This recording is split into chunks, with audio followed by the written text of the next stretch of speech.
AWS 기초훈련 제16강 예수님의 전도계획 순종 부분에 대해서 같이 보도록 하겠습니다. 누가복음 9장 23절입니다.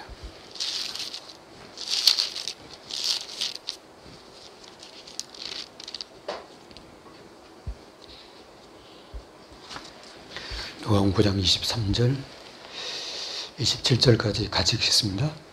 또 무리에게 이르시되 아무든지 나를 따라오려거든 자기를 부인하고 날마다 제 십자가를 지고 나를 따를 것이니라. 누구든지 제 목숨을 구원하고자 하면 잃을 것이요 누구든지 나를 위하여 제 목숨을 잃으면 구원하리라. 사람이 만일 온 천하를 얻고도 자기를 잃든지 빼앗기든지 하면 무엇이 유익하리요. 누구든지 나와 내 말을 부끄러워하면 인자도 자기와 아버지와 거룩한 천사들의 영광으로 올 때에 그 사람을 부끄러워하리라. 내가 참으로 너에게 이르노니 여기 서 있는 사람 중에 죽기 전에 하나님 나라를 볼 자들도 있느니라. 아멘. 예수님의 전도 계획.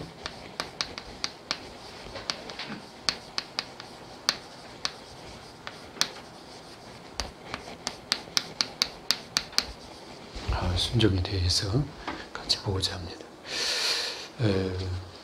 뭐 순종이냐 복종이냐 그런 이야기도 있고요. 순종이 쉽지 않냐 여러 가지 그런 의견들도 있습니다. 그런데 그 이전에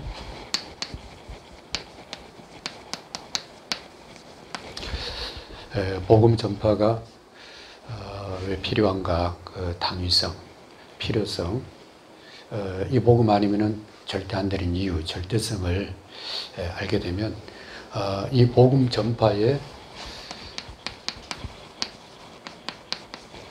중요성을 이해하게 됩니다. 그 중요성을 이해한 전도자에게 순종에 대한 그런 부분이거든요. 그랬을 때 먼저 전도자에게 순종 이전에 하나님에 대한 나의 마음의 자세입니다. 나는 하나님을 신뢰하는가? 이 부분이죠. 하나님은 나를 얼만큼 사랑하는가?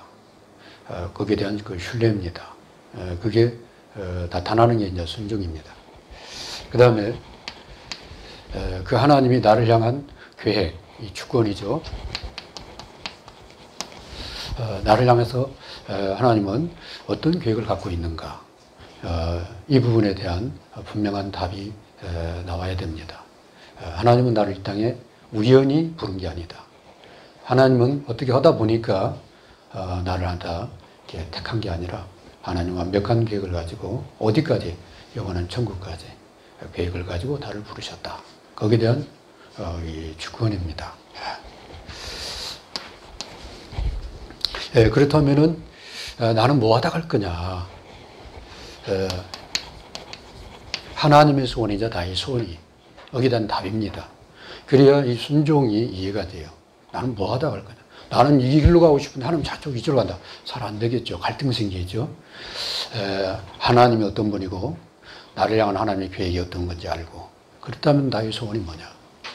여기에 대한 답이 난 사람입니다. 그걸 갖다 전도자라고 합니다. 그래서 주님이 전도자에게 얘기를 하는 거예요. 지금 예수님이 전도 계획 아닙니까? 전도자에게 나를 따라오려거든 너희가 이런 부분에서 순종을 해야 된다. 그러면 내가 순종을, 주님이 우리한테 순종을 얘기했는데 순종했을 때 그러면 나에게는 어떤 부분이냐? 그걸 갖다 영광이라고 합니다. 아버지께서 나에게 준 것처럼 나도 너에게 영광을 주겠다.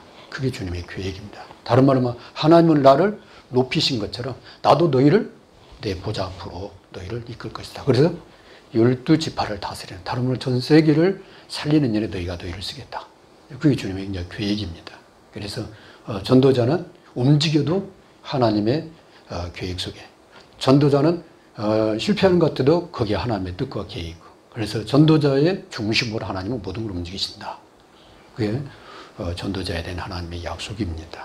그 관점으로 오늘 제16강을 보시면은 이해가 될 겁니다. 1번, 서로는 주님의 그 계획에 대해서 얘기하셨고요. 1번, 주님께서는 순종을 요구하신다. 나의 지성에 의존하는 것이 아니라 주님의 명령에 의존하는 것이다. 나의 계획을 고집하거나 나의 방법을 고수하는 것이 아니라 주님의 방법에 의존하는 것이다.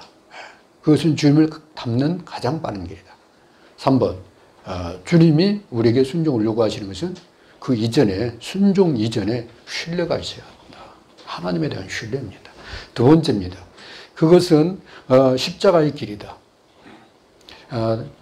십자가의 길, 그 말은 죽음을 상징하는 건데, 다른 말로 하면 영적인 죽음을 우리한테 요구하는 거죠. 나는 죽고 내 안에 그리스도가 사는. 그래서 나를 통해서 그리스도의 복음이 증거되기를 원하시는 겁니다. 하나님의 계획에, 나를 향한 하나님의 계획, 거기에 나를 내려놓는 걸 말합니다. 그래서 주님의 주권에 항복하는 것이다. 어떤 타협도 필요한 게 아니죠. 그래서 많은 제자들이 중간에 이렇게 갈등을 하고 또 포기하고 베드로도 잘 이해를 못했지만 예수님 십자가에 죽으시고 부활하신 다음에 확신을 갖게 되죠. 주님을 따른다는 게 뭔지를 이해하게 된 겁니다. 3번, 그러나 그 영광은 엄청난 것이다. 순종했을 때, 전도자가 전도의 여정을 갈 때, 언약의 여정을 할 때 그 마지막이 뭐냐면 세계복음화입니다. 십자가의 메시지를 이해 못하면 전도자의 위치를 이해할 수 없다. 종의 자리에서 승리하는 비밀을 이해하지 못한다. 섬김으로 사는 전도자의 삶을 잘 이해를 못해.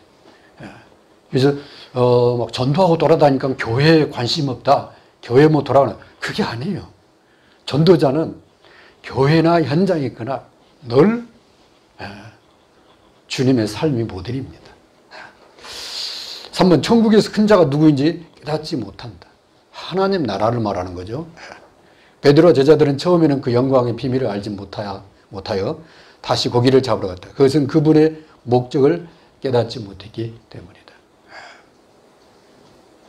4번, 엄청난 영광은 순종을 요구한다. 순종은 교리가 아니고 생애를 바치는 것이며 그때부터 진리를 알게 된다. 원인과 결과가 이연되어 있다. 복음 전하면 비박받는다. 그런데 걱정하지 마라. 내가 100배로, 그리고 영생을 얻지 못할 자가 없고 하나님의 영광을 보게 됩니다. 4번입니다. 십자가는 세계를 살리고 하나님의 뜻을 이루는 결정적인 헌신이다. 순종의 길이 그렇다고 말해요. 복음을 위해서. 결론입니다. 왜 성장하지 못하고 전도에 무기력한가? 그것은 우리에게 중요한 부분을 놓쳐서 그렇습니다. 불순종이냐 순종이냐 이걸 떠나서 내가 진짜 하나님을 신뢰하는가? 그 부분이고요. 그 다음에 나를 향한 하나님의 주권에 대해서 내가 인정하는가 안 하는가? 그리고 내 소원이 하나님의 소원하고 맞는가? 이 부분이에요. 맞다면 그죠. 생명 거는 거지. 그러잖아요. 그게 전도자의 길 아니겠습니까? 그죠? 그게 실패로 끝날까? 절대 그렇지 않습니다. 하나님이 살아계시고 주님이 나와 함께 하시면 성령으로 역사하시는 하나님은 그런 분이 아닙니다. 그래서 전도자의 순종은 축복이다. 그리고 마지막은 영광이다.